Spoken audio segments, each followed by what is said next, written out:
and welcome to another episode of Big Girl Hunters. This is our campaign session 3. We've got 4 days here down on our campaign lake. It's mid-May now, and so it's a bit hot at the moment. The sun's just come out. It's been an adventurous day already, with lots of events happened. It's been a bit dark really. Got up at 5 o'clock, got out of the house at 5:30, got to the lake, and every single swim, this is midweek, every single swim is taken. So I'm like, oh Christ. As I'm walking around to the final swim, this is a swim that we've actually fished quite a lot, and it's a swim I wanted to go in. A guy comes out of his bivvy and goes, "Oh, what's the biggest fish in here?" And I said, "Oh no, there's a few known 40s." And he goes, "I've got one in here that's going 44 on the scales." I was like, "What?" So he goes, "Can you verify it for me?" So I didn't really believe him at first. So he got it out. It'd been in the sling, and I saw it was a big old lump, real golden brown chestnut, big scales, mirror. So I made him take it out, zero and all that sort of stuff. We hoisted it up. I got some video footage of it as well, a bit dodgy on my iPhone, and she went 43.5. Which is pretty crazy really. So I was like, I think there's a common in here that's bigger than that, but that's that's one of the big ones. So I was like, gutted, that I felt like it should have been my fish, but that's the way we go. We kind of all think like that. So then I ring up Tobbs, he's nearly here by now, and I say, "Oh man, what are we gonna do? No swim to take it." So we decide to fish the lake over the other side of it, which is a smaller lake. It's a bit more of a runs water. I was like, "Oh, better fish there." It's not what we wanted. We have a look around, keep our eyes open, but because this place is just chocker all the time. So we ended up going over there, finding a nice spot, getting half ready. Been there for an hour or so, and the bailiff turns up and goes, "Oh, you guys can't fish here today. We've got a match on later." For our club waters, I've checked the websites and all the books and stuff, and they haven't updated it, and there's a match on. So we've got to go. So I'm like, "Oh, are you fucking kidding me?" After all this, so then packed up, and then we're going to go check out another lake which has got some other big fish in it, but that was probably going to be chocker as well. And we were like, after this, fuck it, we'll just go home. It's obviously not meant to be. And then we were we may as well have another tear run, and a nice little swim that we're in now was free, so I must have gone since I was there. So we jumped straight in here, and almost pots the imitation bottle of champagne, and we're like, yeah, we finally got a swim. I've been up since 5 o'clock. I didn't even get the rods out till about bloody 12 o'clock. It's Western. So anyway, we're in this nice swim. We've got the wind pushing into us. We're a bit more down to the close, sort of the right side of the lake. I'm fishing a gravel bar, which is 30 yards out. It's a known gravel bar, so I'm a little bit off it because everyone cranks on it. I'm a little bit off it, just on the bottom of the shelf, but it is still a bit shallower, and just with a nice bit of spod mix and that. And we'll see. And I've got one right over to the tree line on the chod over that way, and we'll see what happens.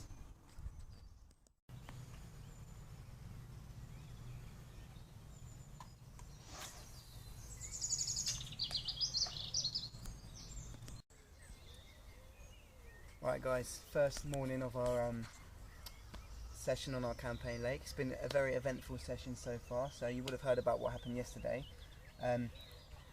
Yesterday, sort of midday, my left end rod ripped off, bent into it, and was on for about, 30 seconds to a minute, and it was a hook pull, and it was definitely a carp, which was a bit over the spotted area, which was quite good to see because it happened quite quickly. So. And then from that point onwards, I got plagued by bream. The bream was rolling, and you can see him rolling, and it's getting all the time. Luckily, I've got biggish hooks on, so I managed to have like evening time. I had it was actually afternoon time. I had an 11 pounds 6, or I think it was 11.6 bream, which is a monster. It was quite a big bream. If I was a bream specimen hunter, which I am these days, I tell you. Been real happy. It was a nice big bream, so you can't complain too much. And then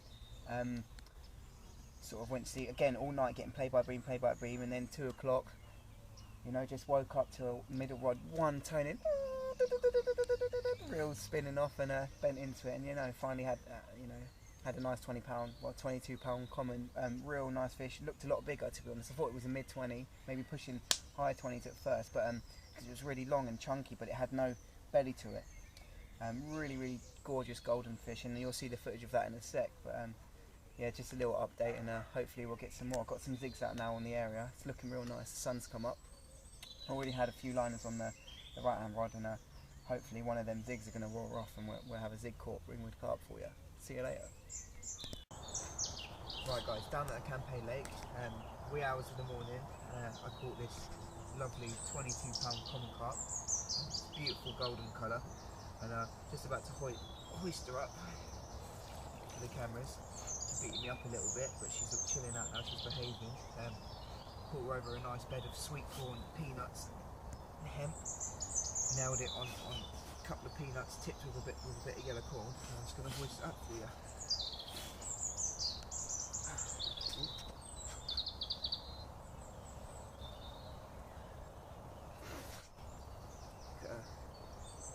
Immaculate condition, beautiful healthy fish.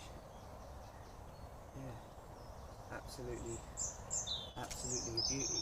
That's why we fish in Ringwood, these beautiful English carp. Just waiting for that 30 or one of the 40s to come along. Tight lines.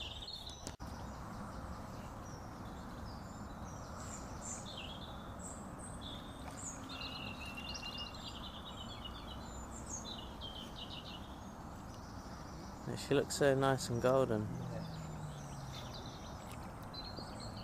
Absolute bar of gold.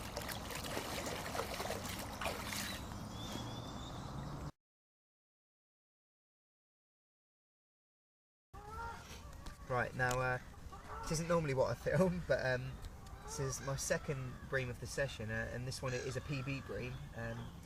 It's 13 pounds on the dot, which is, you know, quite a specimen. If you know, back in the days when I was a kid, I would be stoked on a fish of this size. I mean, normally I call these bloody vermin, but it's a lovely looking fish. It's not too slimy, but yeah, it's I hoist him up. Cool. Hard to hold these things, the way you hold these bad boys, but there we go. There she is.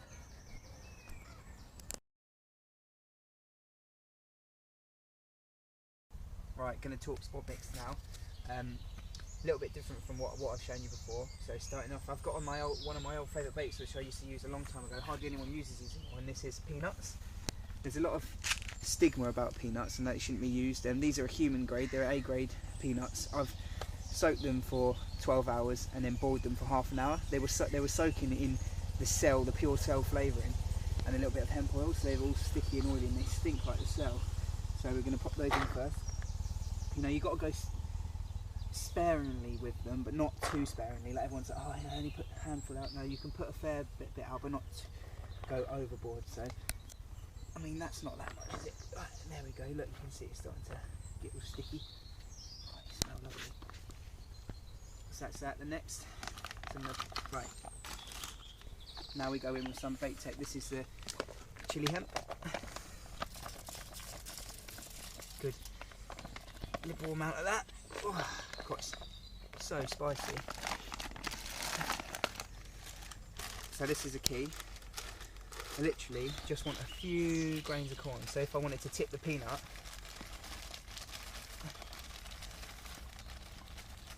literally that's all I want to use. Corn. It's alright. Predominantly peanut and hemp, really, a bit of corn. Right, we'll pop in. Got some of this center baits. This is a krill ground bait. It's got ground krills in it and a fish and a little bit of pellet in it as well.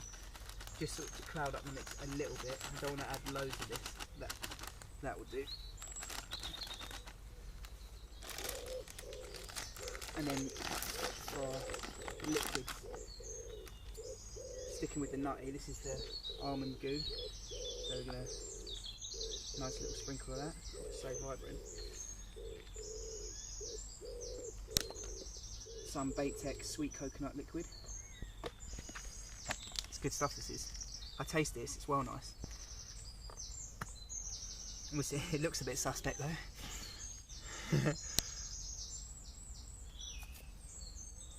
Nice amount of that. And then finally, don't want to overdo it, but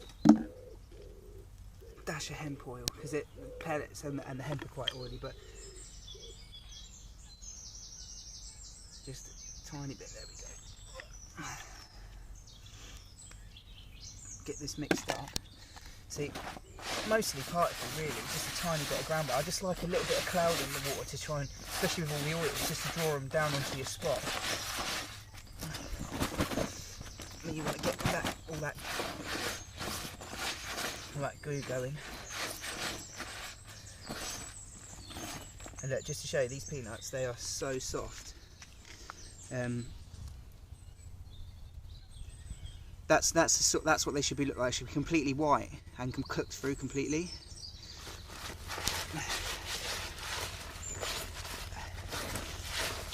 They're tested. These pellets are tested.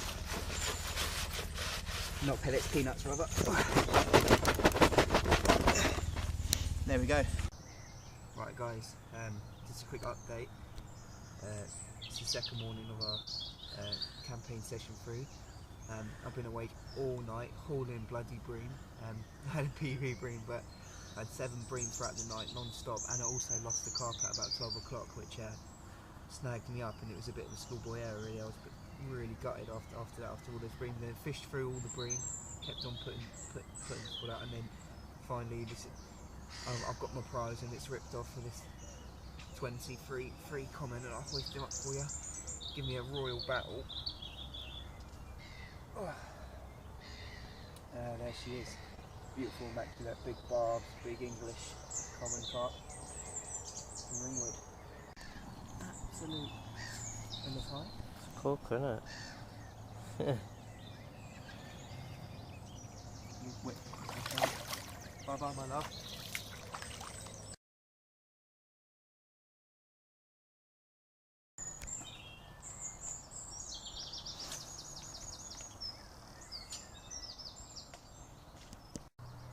Right guys, welcome back to the Girl Hunters. We're on the final morning of our campaign session, and it's I love it when a plan comes together. We've got 26 pounds 1 ounce, lovely English Ringwood mirror carp here, and then there's just a little lifted mark on the lifted scale. They're close to spawning because it's been so warm, so I'm guessing, you know, you might have been rolling a little bit.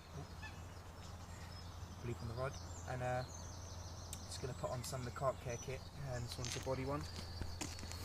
You can do. I'm just going to dry him off. Don't mind using my new. Just a little bit. I'm just going to add some of that. Just work that in gently. Hopefully that will get back right as rain. Just a little bit on where I snared him. Come on. No need for that. Snared him in the bottom lip. There we go. Immaculate looking fish. And I'll hoist him up for the cameras for you. Douse him with plenty of water, keep him hydrated. And I'll hoist him up. What a way to finish off our 3rd campaign session on our lake.